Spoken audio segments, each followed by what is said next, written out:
Why don't we get started? Tonight, we're going to turn our attention to mysticism as expressed in the religion of Islam.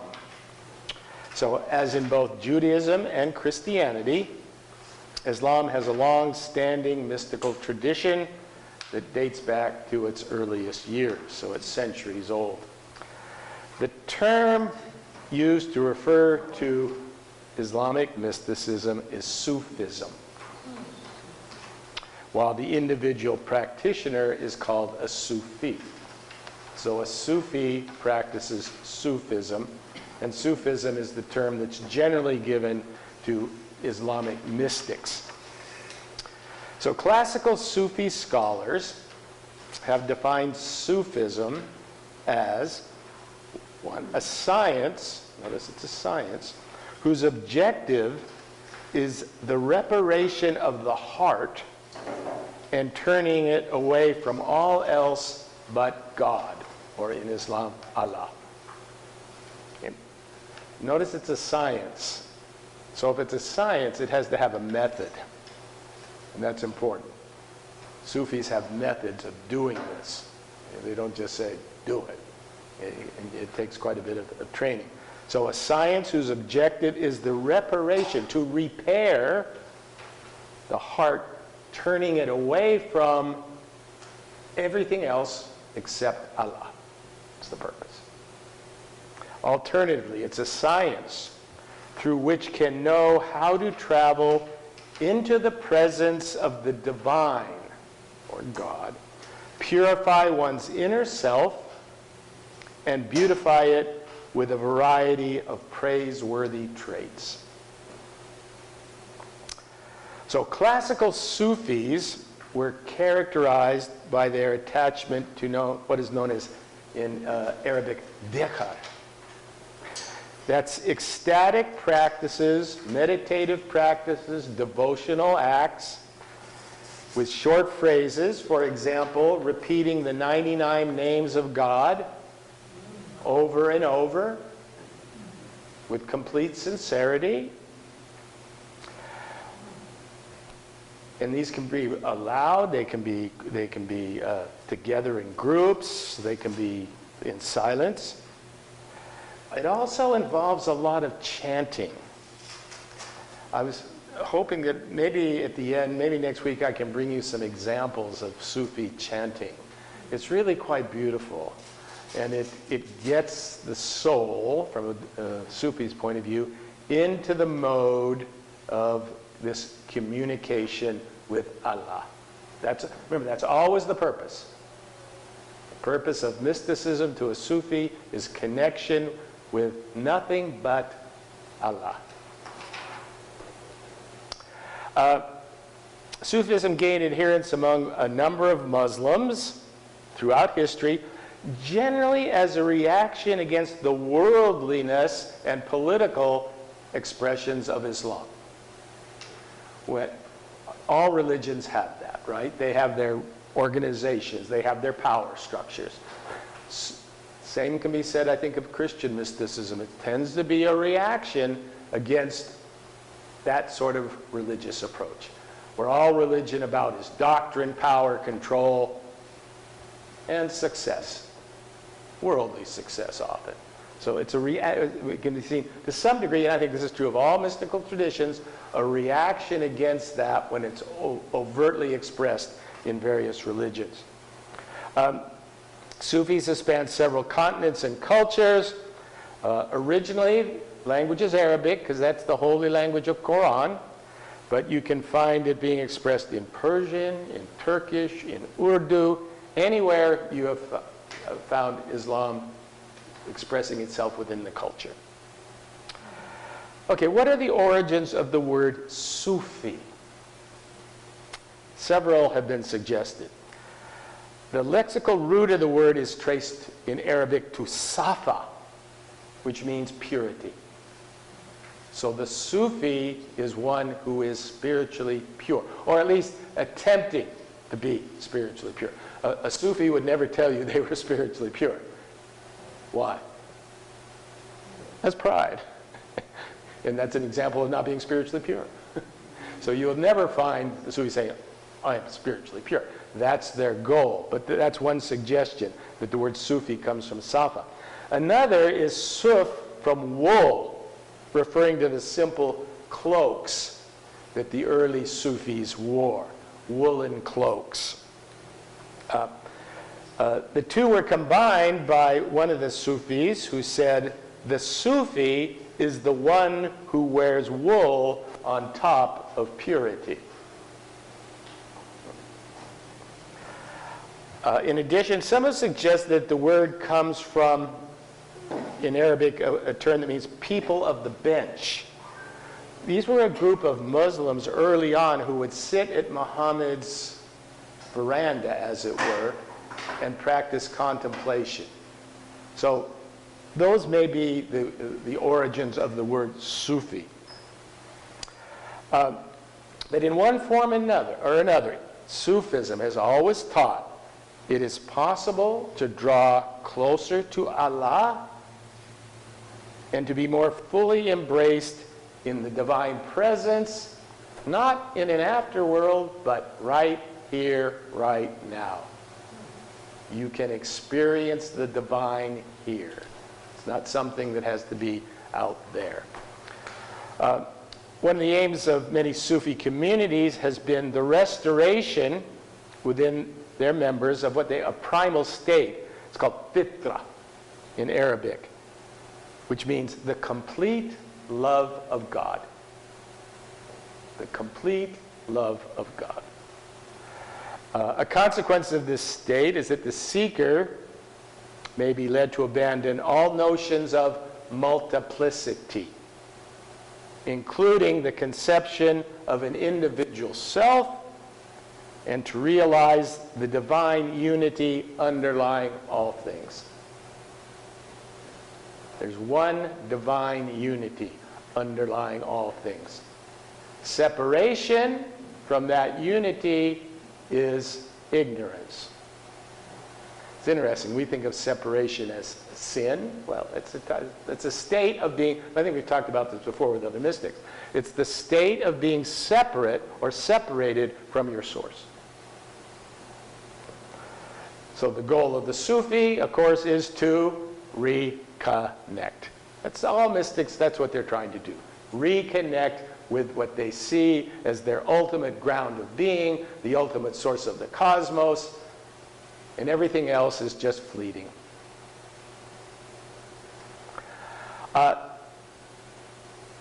This idea is based on a verse from the Quran in which Allah says, I created man and breathed my spirit into him.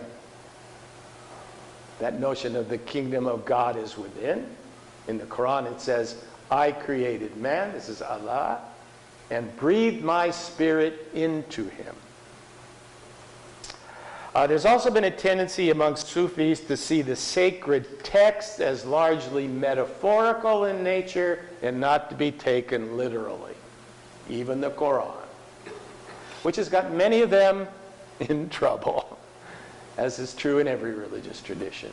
Sometimes to challenge the literal notion of the text or the accepted notion of the text gets you labeled as a heretic. Many Sufis have been labeled heretics. Many have been executed. And most of them dance at their death, interestingly enough. Their primary purpose, therefore, is to infuse the soul with what they call the divine fire. The divine fire. And not clogging the mind with abstract conceptions concerning God. We've seen this before, haven't we? The emphasis isn't on the ideas you have about God or reality. It's the in-depth, intuitive connection through experience. They do this through an interpretive device known as ta'wil, or ta'wil, which means, interestingly, to bring something back to its original meaning. So when they look at the text, let's say they look at the Quran, they're not concerned with the surface expression of the words, but with the essential meanings towards which a particular verse is directed, and this can be at various different levels.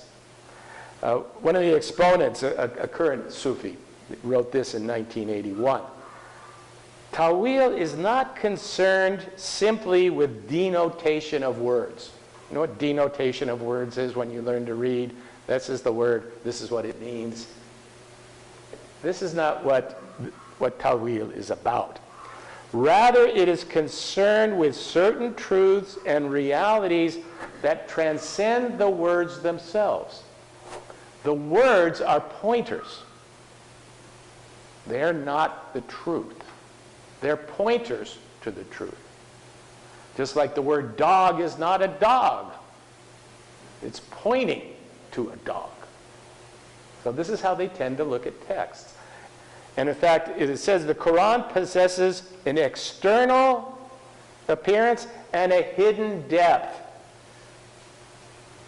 which conceals the truth. In fact, they say there's 7 basic levels for every Quranic reading, from the strictly literal to the more metaphorical to the deeply intuitive mystical.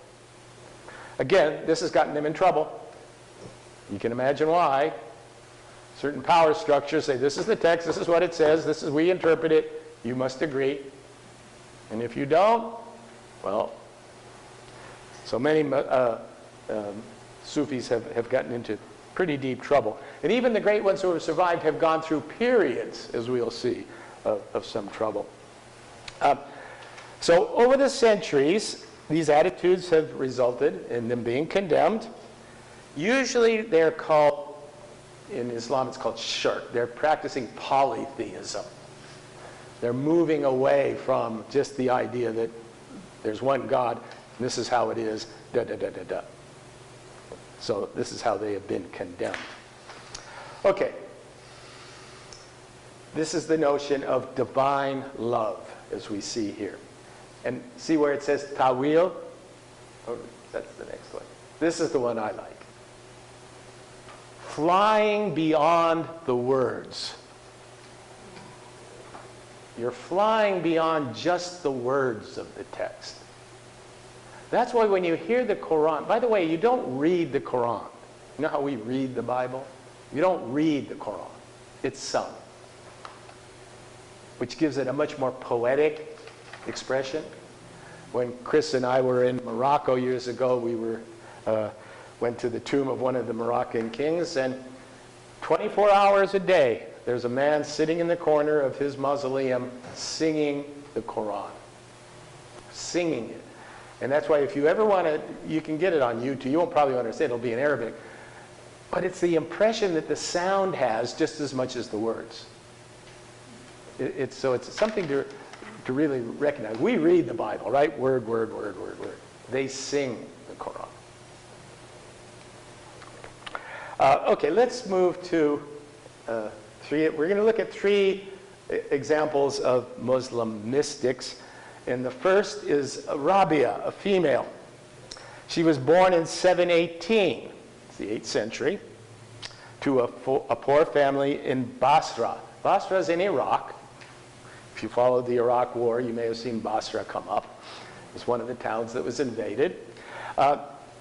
She was the 4th daughter of a poor family, and Rabia means 4th, though her name is the fact that she was the 4th. According to tradition, a lot of these Sufis, as many of the saints and mystics in Christianity, have traditional stories told about them. Are they all historically accurate? Probably not. But there's a lot of traditions surrounding these people. So one of the traditions said that Muhammad appeared to her father in a dream. Again, we've seen the notion of dream related to mysticism. Because dream, of course, is, if we're get back to Jung, is another level of consciousness. When you're dreaming, do you think it's real? Yeah. Is it real? It isn't? How do you know? How do you know this isn't a dream? So, in other words, dreams, many of the dreams aren't seen as something that is, oh, we take dreams, oh, that must be something I ate late at night, or some anxiety during the day. You know, we explain it that way because psychoanalysis has sort of taught us to do that, and we buy into our paradigms quite easily. You know, if somebody with authority says it over and over, we tend to agree with it. In the mystical tradition, dreams aren't seen as that separate. They're seen as deep levels of consciousness that are usually telling you something.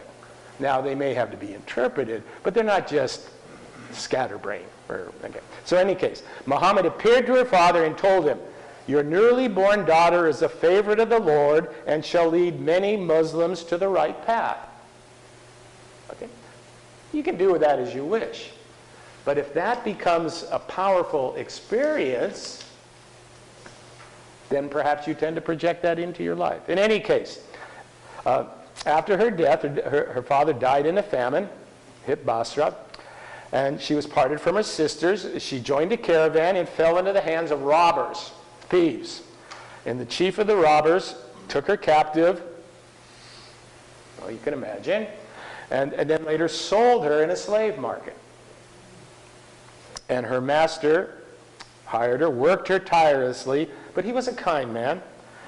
And he noticed that every day after she'd finished her household jobs, she would pass the whole night, now this might be a bit of an exaggeration, in prayer to Allah. So after working all day, she would then spend much of the night in prayer. And he heard her say this, "Lord, you know well that my keen desire is to carry out your commandments and to serve thee with all my heart, O light of my eyes. If I were free, I would pass the whole day and night in prayers. But what should I do when you have made me a slave of a human being?"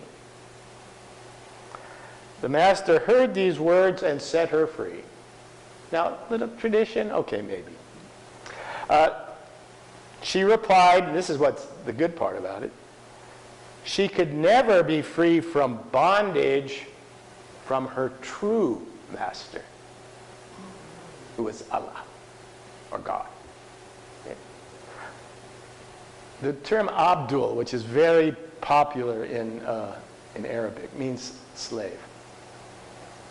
So Abdul Allah, the slave of Allah. Abdul Baha, the slave of the light. Okay. So it's slavery, but not on the human term of one person being owned by another. You are the slave of the Almighty. So she went into the desert after she was freed and spent several years alone as an ascetic. Now, we've seen this happen in many of the mystics. They take a period, for whatever reason, remove themselves from the rest of society and commune deeply, meditatively, contemplatively, if you want to call it that. They go deep, deep, deep in. And if we're using a Jungian analysis, perhaps they go down into that collective unconscious. And that's where they stay for quite a while. And most of them don't want to come back because the experience is so blissful, so high, so wonderful compared to what they see, the phenomenal world and all its trappings. But then there is a realization that that would be what? Self-centered. They must come back and teach what they have learned. So this is what she does. And she gets a large number of followers. Now remember, this is a female in Islamic, early 8th century Islam. She has many followers. And she sets forth what is really the first time in the Sufi tradition, what is known the doctrine of divine love. And she reminds me so much of Julian of Norwich. Remember her last week? The doctrine of divine love. All is well, all shall be well.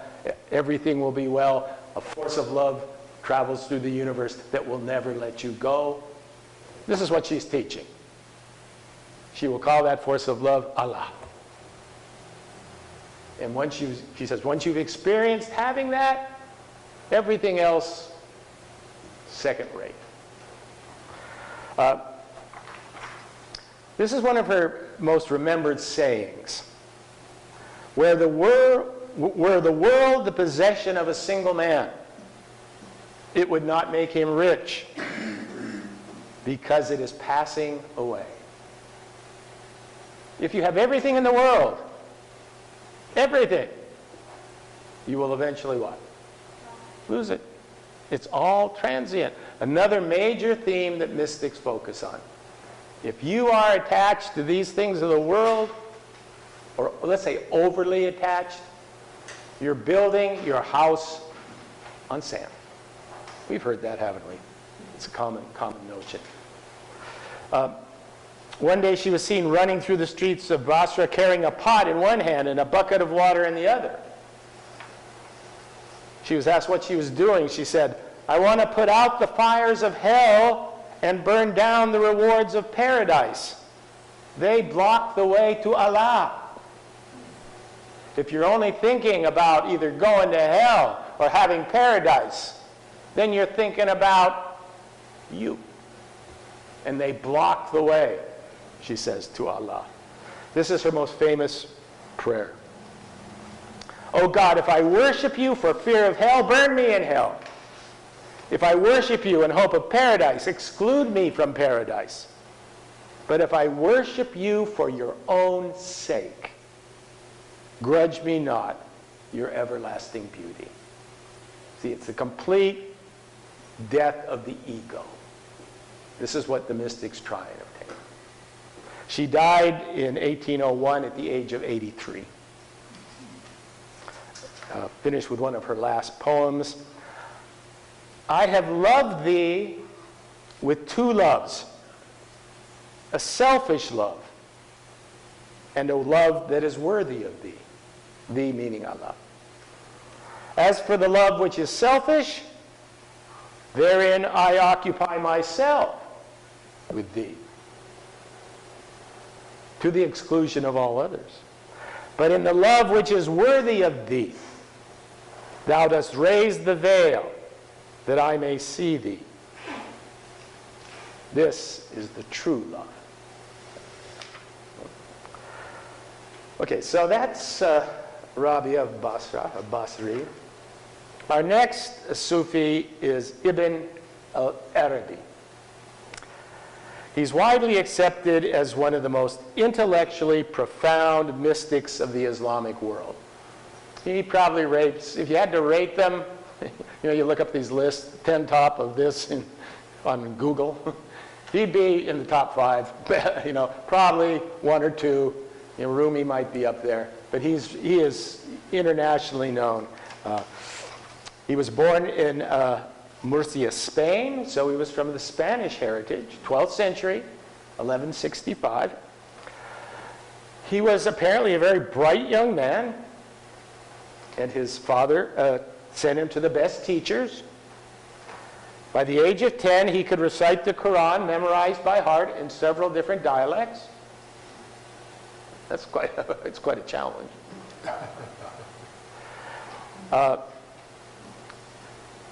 And as I said, he could sing the Quran. He couldn't just say it. Now, when he's 16, this is an interesting age, adolescent, he had a vision of 3 great prophets, Moses, Jesus, and Muhammad. Now, these are prophets in the Islamic tradition. Following which, he went into seclusion. Again, he's had this powerful vision, and he feels he has to remove himself. Again, this is a common part of the mystical biography, if you will. His father's a little bit concerned. You remember how Francis of Assisi's father was concerned when he started doing weird things, like taking off his clothes and giving them to the poor? Yeah, he put them in a closet and wouldn't let them out. Well, in any case, his father doesn't quite do that, but he decides he's going to send him to the best possible philosopher of the time. And that is a Spanish philosopher by the name of Averroes. He'd be the counterpart of Thomas Aquinas. He is the great medieval philosopher. And it is said that after their meeting, so the boy goes to meet with Averroes. Averroes declared, "I myself was of the opinion that spiritual knowledge without learning is possible, but never until I met this boy had I seen it ever embodied." So where did this knowledge come from? It wasn't here. It was here. That's the mystical path. So not long after that, and this is interesting, Ibn Arabi claimed to have had another mystical meeting with someone he called al-Khidr. In the Quran, al-Khidr is an ancient prophet who's often seen to be a guide. Here it's interesting to make a comparison with Socrates, Einstein, and Ramanujan. I'm sort of moving a little bit away from Arabi at the moment, but I think this is important in terms of comparison. Socrates always spoke of his daemon, from which we get the word demon, but his daemon was the inner voice that spoke to him. He said, "The favor of the gods has given me a marvelous gift which has never left me since childhood. It is a voice which, when it makes itself heard, guides me on the straight path." That's Socrates. We always think of Socrates and the dialectic and the intellectual. He was guided by this inner voice. To some degree, Socrates was a type of mystic. Now, I've introduced Einstein here because I want to just read a passage from Einstein. "A new type of thinking is essential if mankind is to survive and move towards higher levels." Now this is what's important. And remember, this is Einstein. "The mind can only proceed so far upon what it knows and can prove." It can only go so far. "There comes a point where the mind takes a leap. Call it intuition." I wish Jerry was here.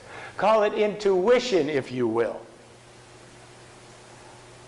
It comes upon a higher plane of knowledge, but can never prove how it got there. All great discoveries have involved such a leap." Now, this is from one of the great scientists of the world. What I'm suggesting is that there are forms of knowledge that go beyond just what the mind can process. Einstein himself said the mind can only go so far. It needs something. And he said it takes a great intuitive leap. Something you just suddenly see. Something that grasps you. Some internal guide, perhaps, if you're going to use religious language. And the last person I want to mention is this great Indian mathematician, Srinivasa Ramanujan. There's a wonderful movie. Did I mention this before? There's a wonderful movie made about him if you ever look it up. It's called The Man Who Knew Infinity. He was a mathematical prodigy, of which for some reason India has been full of them. Some of the greatest mathematicians in the world. And he got to be known. He worked for a company, and word got to Cambridge, to the great mathematician G.H. Hardy, about this Indian prodigy. So they bring him to Cambridge. And he solves all these great mathematical problems. Problem is, he can't prove them. He can't write, if you know anything about higher mathematics, you have to be able to write a proof. He can't do that.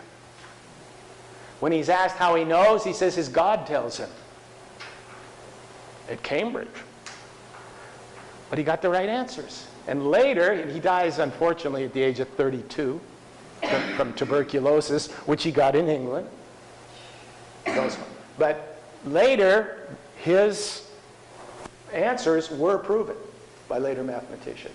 Now, I introduced this again to get us the idea that there's something within our being that takes sometimes a leap that we can't explain just cognitively. When we're looking at it in more of a religious perspective, we might call it a mystic.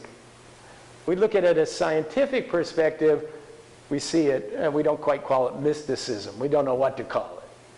We see it in a mathematician, we call him a prodigy or something. But there's some deep connection there. So I just thought I would bring that up, because this is, he experiences this in the form of Al-Khidr, which he calls his guide.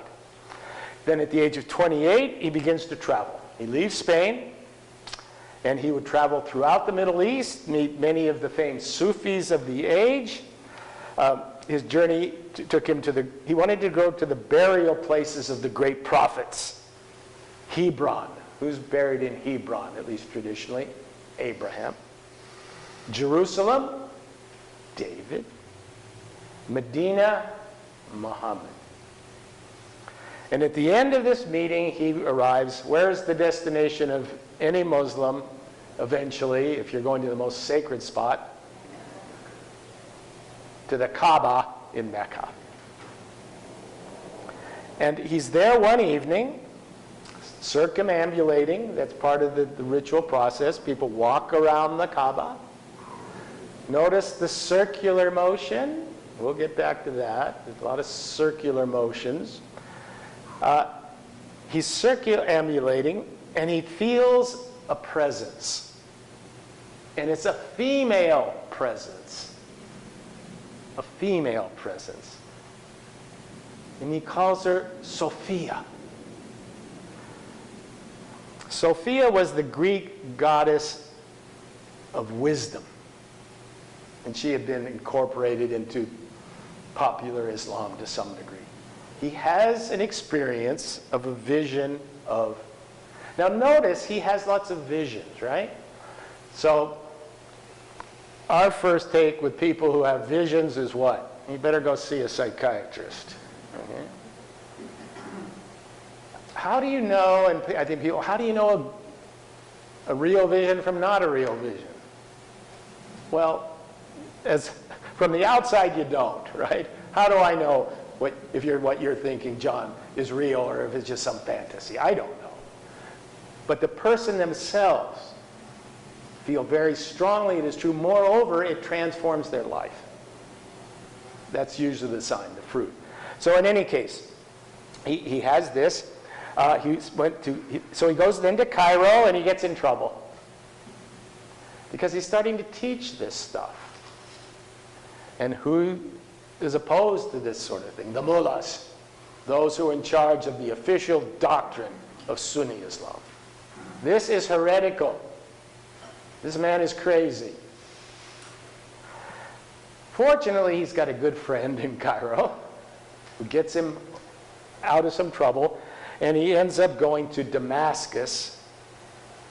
Damascus is in Syria today, where he will spend the rest of his life and write his most famous work, known the Ring Stones of Wisdom.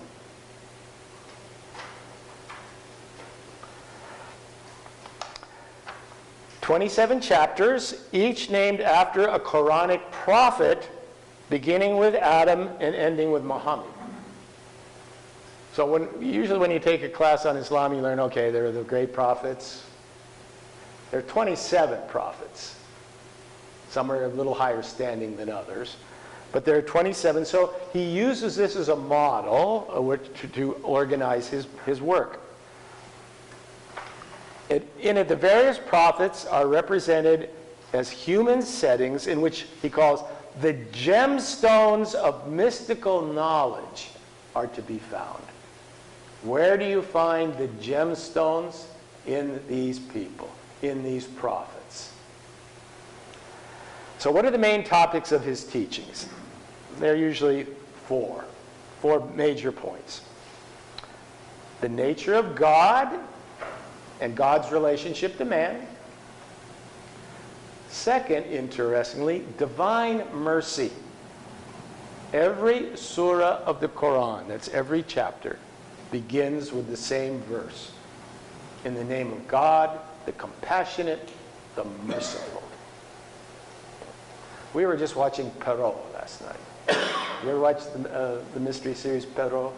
Yes. Agatha Christie? Yeah. There's one line, he's talking to this woman who feels that she's damned, and Perrault says, no one is beyond the mercy of God. So it's that idea, the divine mercy. 3, and this is important, the creative imagination. The creative imagination, and 4, the divine feminine in Islam. Yes.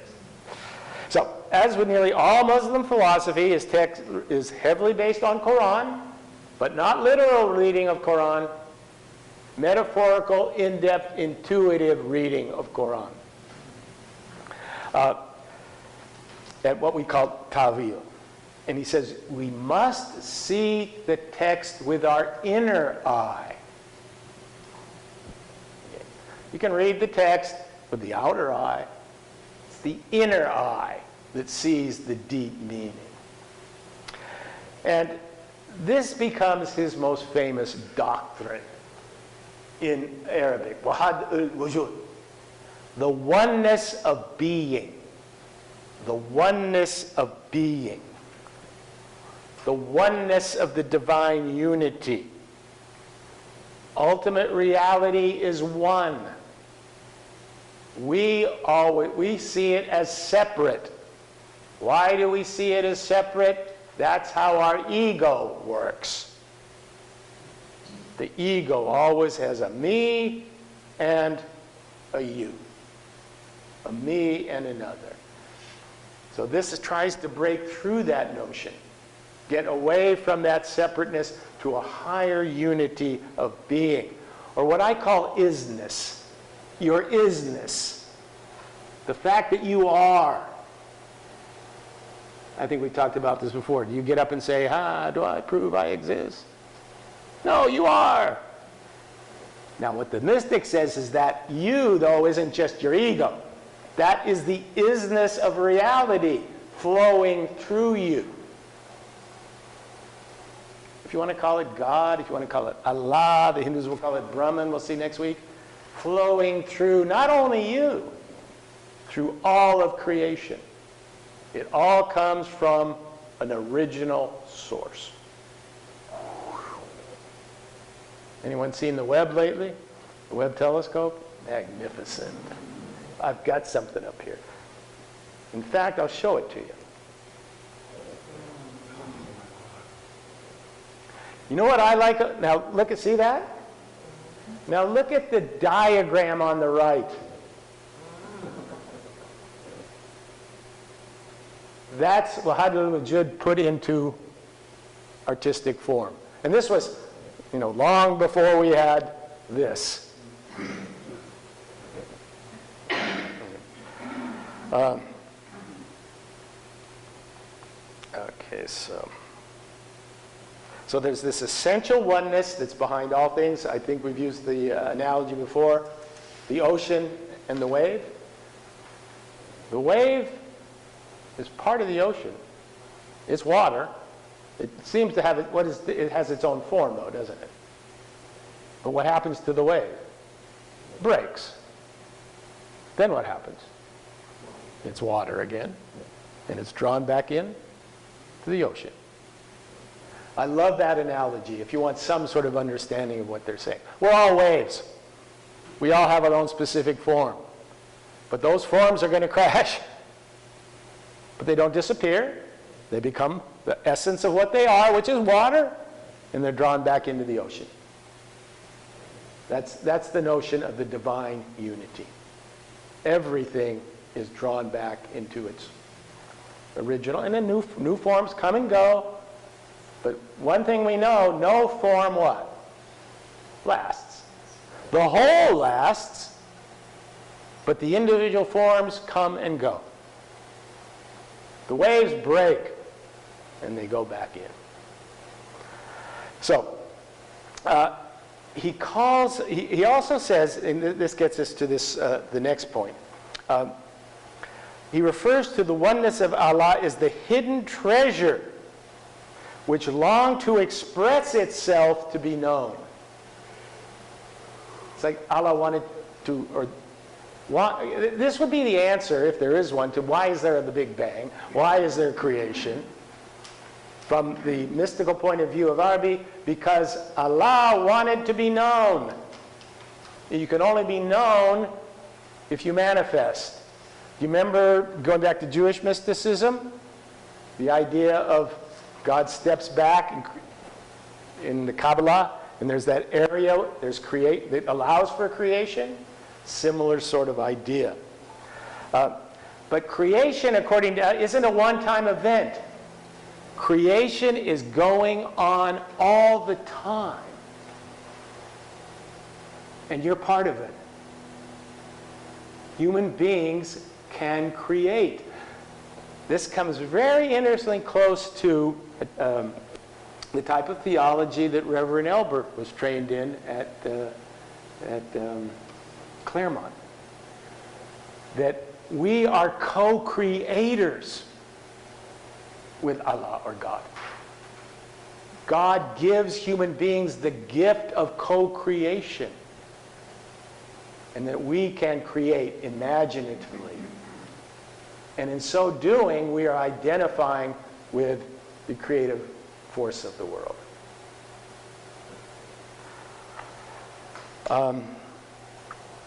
Okay, I showed you the web. This means that Allah and human beings have a relationship. We have a relationship. What binds that relationship? Love. Love is what binds that relationship. God, Allah, Brahman, whatever, is an outpouring of love into creation. I created because I loved and wanted to be known, and that's why. That's that love. And dialectically, we can connect back with that by loving Allah. But to do that, we have to not just love the creative objects. We can have love for them, but that can't be the source. Because, do you see why? If all of your love is poured onto one thing, one object, whatever it is, person, car, what's going to happen? You're going to lose that eventually. What you will not lose, according to Arabi, is the love that that form represents. The form is just a form. It will come, it will go. What exists is the love that created that form. That's why you should see within every human being the essence of Allah. Now, again, is this just the big made-up dream?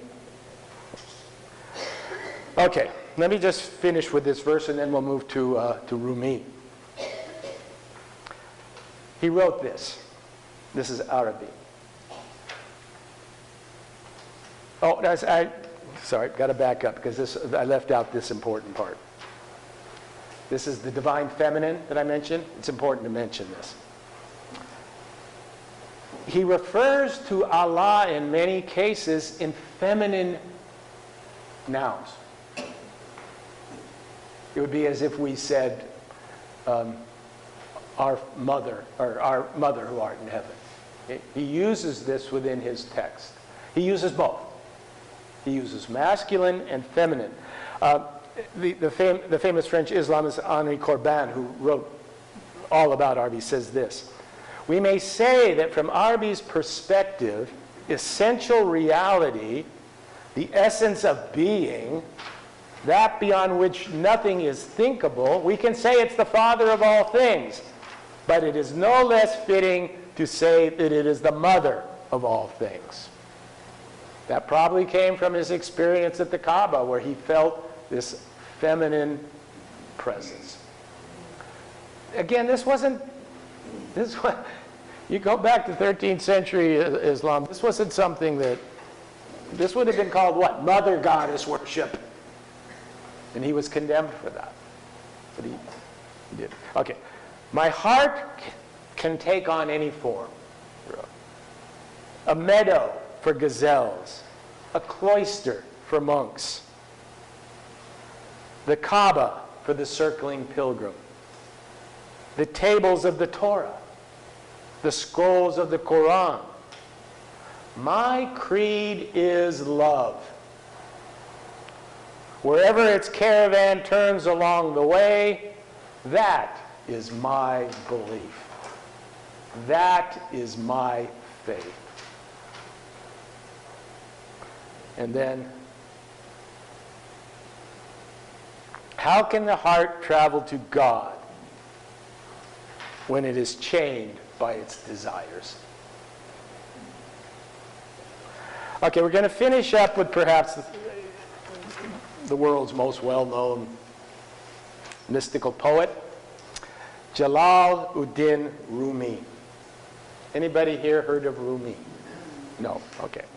Interestingly enough, I think as of 5 years ago, he was the best-selling poet in the United States, for whatever that's worth. He was born in 1207, again, 13th century, to a native Persian-speaking parents in a small town in Tajikistan. This is today. You can see where Tajikistan is. His father was made a teacher and a legal representative in one of the towns of Tajikistan. But then the Mongols invaded. Anyone ever read about the Mongol Invasions? They weren't pretty.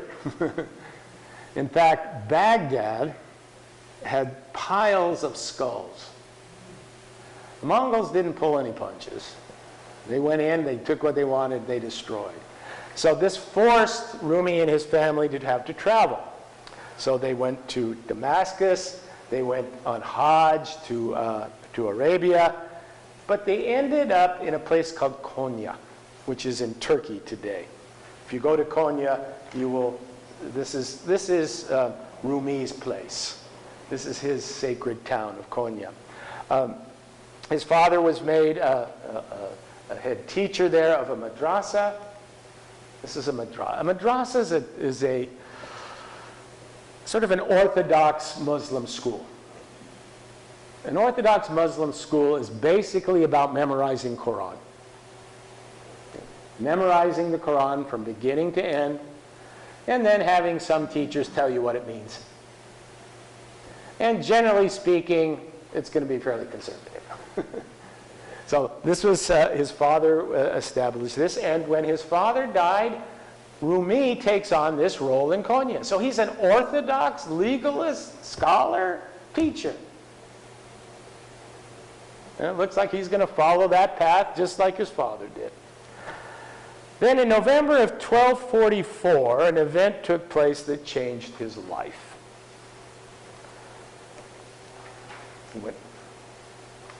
A man came into town. Sounds like a Western, doesn't it? A man came into town and stayed at the Inn of the Sugar Merchants. His name, Shams-i-Tabrizi. He was from Tabriz. Tabriz is in Iran. He claimed to be a traveling merchant and was looking for someone in Konya. He had been sent by an inner voice to meet someone in Konya. According to the legend, okay, this is legend, one day Rumi, who's this Orthodox legalist teacher, was sitting next to a large stack of books. Shams passed by and said, "What are you doing?" Rumi scoffingly replied, "Something you can't understand." On hearing this, Shams took the books and threw them into the water in a pond nearby. Rumi said, "What are you doing? What is this?" Shams replied, "Something you can't understand." You see what from what we've been talking about previously, do you see what's going on here? Up to this point, where is Rumi as in terms of his religion? Legal, dialectic, doctrine, teaching the right truth, books. Where's the truth? It's in books. Shams throws them in the water. So what are you doing? Where's his knowledge come from? He's a mystic. He's a wandering mystic. Now, it doesn't mean that he doesn't know the Quran. He's probably memorized it. And he doesn't know the text, but what has he seen from his perspective? Those texts put on blinders. They take you down a very narrow path that misses the whole point often. And as the story goes, they became fast friends for 4 years. They could hardly be separated. And then one night, well, let me hear, this is a couple of sayings of Shams before we get to one night. He said, joy is like pure, clear water. Wherever it flows, blossoms grow. Sorrow is like a black flood. Wherever it flows, it wilts the blossoms. Instead of resisting change, surrender to it. Let life be with you, not against you. If you think my life will be turned upside down, don't worry. How do you know upside down isn't better? So you see, this is again, mystic wants to stay in the moment. Be here now. This is all there is. The past is where? It's an idea. The future hasn't come.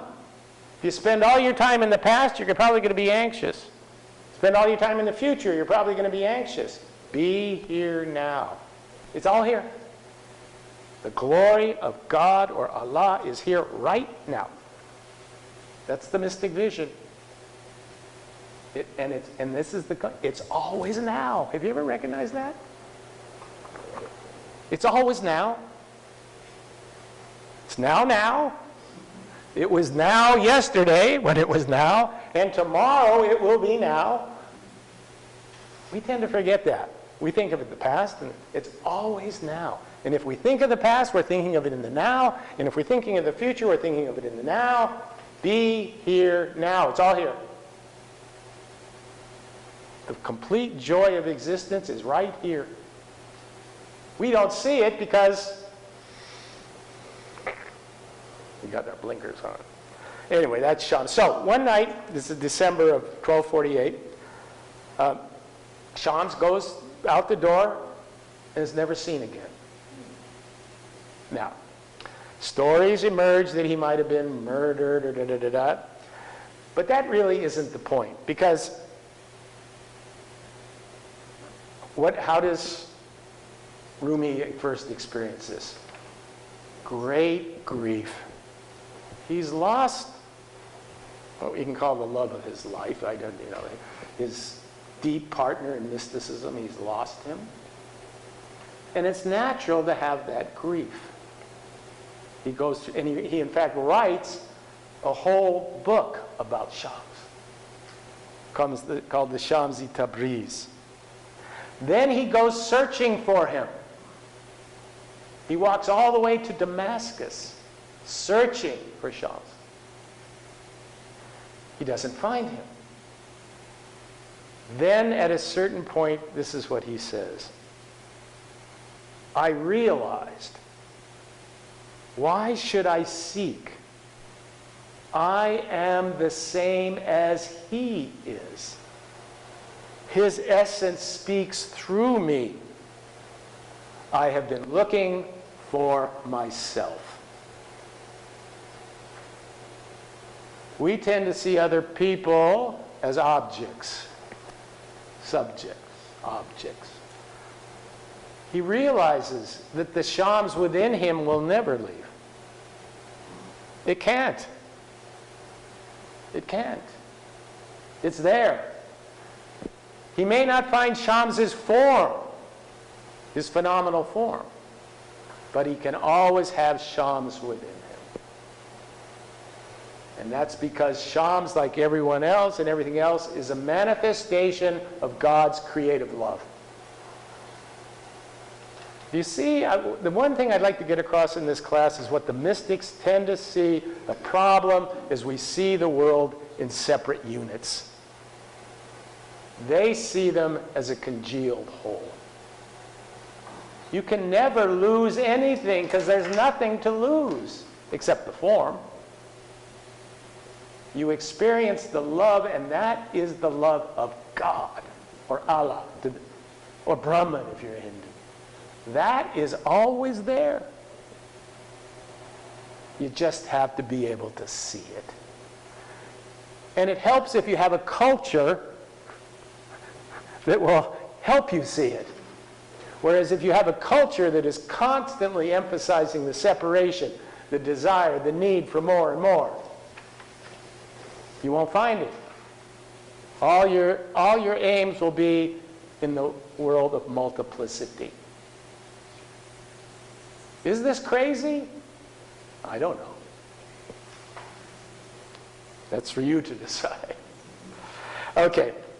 So then after this, he finds a new friend, a new companion, and one day they're walking leisurely, and he asks him if he will write a book. And he pens over the next several years his famous Masnavi. Which contains all sorts of poetry. It contains all sorts of stories. This is his marvelous work, his gift to humanity, his Masnavi. Like I said, in 2017, he was the most popular poet in America. That might be because people don't read much poetry anymore. If you go on Amazon and look up books on poetry. They're not on the top seller list, I can tell you. We don't even know our own great poets from the past, do we? Kids go to school, they don't learn about Tennyson or the great poets. I don't think, they didn't when I was teaching. Anyway, this book is considered by mystics as the Persian language Quran. It has that sort of status. He dies in 1273, and this is the shrine in his hometown of Konya. If you go to Konya, like I say, it's Rumi's place. There are all sorts of shrines, and unfortunately, the people selling things. That's part of the tourist thing. But he's a world-renowned mystic and poet, not just in the Middle East, but around the world. Okay, I want to just say a little bit about the Masnavi. Like I said, it's considered the Persian language Quran. Collection of stories, anecdotes, everyday tales. What are they doing? It's blind man with the elephant. You well know that story. They say 7 blind men are trying to describe the elephant. One describes it as the trunk. One describes it as the leg. Because they're all doing what? They're only touching the one part. Okay. We don't see the whole often because we're so focused on the one part. So this is a page, so that's just an example of one of his tales. Books 1 and 2 are primarily concerned with what he calls the nafs, N-A-F-S, which is the lower self, or what we call the ego. The nafs, or the ego, is full of deception and ignorant tendencies. Not out of malice, can be out of malice, but generally out of ignorance.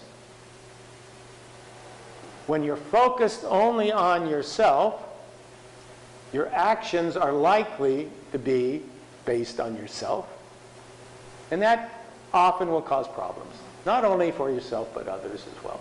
But from his point of view, what does it keep you away from? Your connection with the Torah.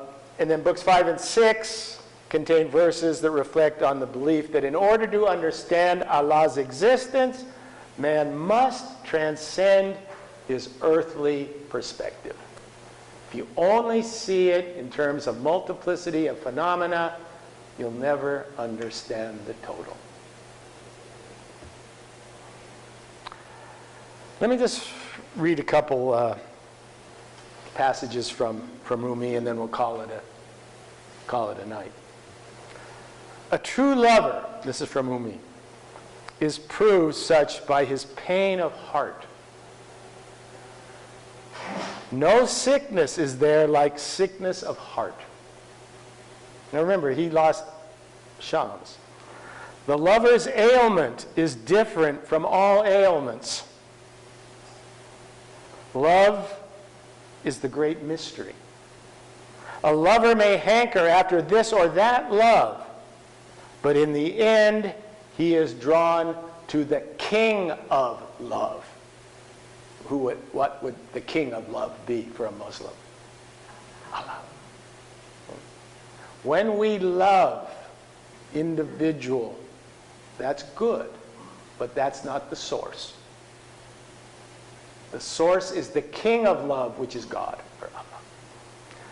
He says, explanation of the tongue makes this thing unclear, but love is unclear. It can't be explained. It can't be, it's not a cognitive thing. You don't fall in, well, I guess these days you fill out forms on the internet and, oh, okay, does that match? I guess maybe that's the cognitive approach to love. You know, you've heard the phrase, and you got to be careful with this, but what's it when you just know, you meet someone and there's that feeling. Okay, now that can be dangerous. But that isn't because you figured it out up here. There's some deeper connection. And this is what he says, none but the sun can display the sun. Oh, that's wonderful. The sun is Allah. None can display the rays of the sun except the sun. Therefore, when you love anything, what you're really loving are the rays of Allah's creation, if you understand it. Now, he also became famous for this. The Whirling Dervishes. Actually, it was his son. His son created the Whirling Dervishes. This is one of the techniques to get into this deeper understanding of the consciousness. Where you, now this isn't like going out on a dance floor and dancing randomly. It's very much part of a practice. It goes along with spiritual teachings, and then they whirl and they go in a circle. What are they representing? Well, if I could go back. That galaxy that is circular, that is moving around. This is a spiritual galaxy. You're moving around with your fellow worshipers and you're going into ecstasy.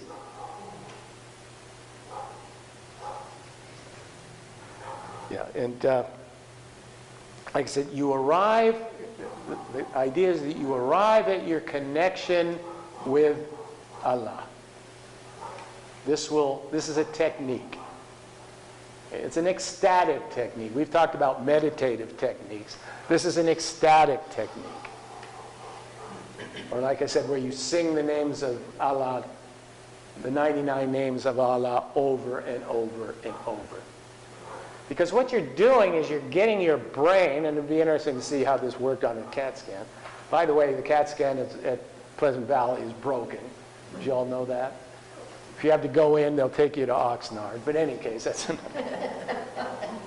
by ambulance. Anyway, so yeah, what this is probably doing in the brain is it's aligning it with certain synapses where you begin to lose the sense of self. If you've ever, well, you know, I think music tends to do that in any case. If you go to a great symphony and you get lost in the music, I mean, it's like you're not there. It's just the music. Has anyone ever felt one with the music or one with anything? The sense of self just disappears. Joseph Campbell used to speak about that when he was running. He was a runner, the great mythologist Joseph Campbell. He called it being in the zone. You get to a point and you don't get tired. You break through being tired and you're in a zone. Because for some reason there is no sense of self there. You're just the running. You're just the music. You're just the dance. So I think that's what these techniques try and do. Okay, let me finish up with this last. A Diwan is a collection of poems in Arabic. So this is from one of his works called the Diwan-I-Kabir. Can you read what it says there? What you seek is also seeking you. It's that relationship with Allah. Allah is calling you. Remember what did Meister Eckhart say? It's God's at home. You're the one that's left. Remember he said, you're the one that's gone out the door. He's calling you. So this is what he says. What can I do, submitters to God? I am neither a Christian, nor a Jew, nor a Zoroastrian, nor a Muslim. I am not from east or west, not from land or sea, not from the shafts of nature or the spheres of the firmament. I have chased out duality, separation. One I seek, one I know, one I see, one I call. He is the first. He is the last, the Alpha and the Omega. He is the outer. He is the inner. Beyond He and He is, I know no other. I am drunk from the cup of love. The two worlds have escaped me. Whether it's true or not, it's sure beautiful. So that's the mystic vision from the point of view of Sufism. Yeah. Okay, we'll finish up next week with our last tradition, which is the Hindu tradition. Again, we'll be looking at one female mystic and one male mystic. And I think you'll see by the time that class is over the commonalities of all these mystics regardless of the tradition to which they belong. Thanks for coming.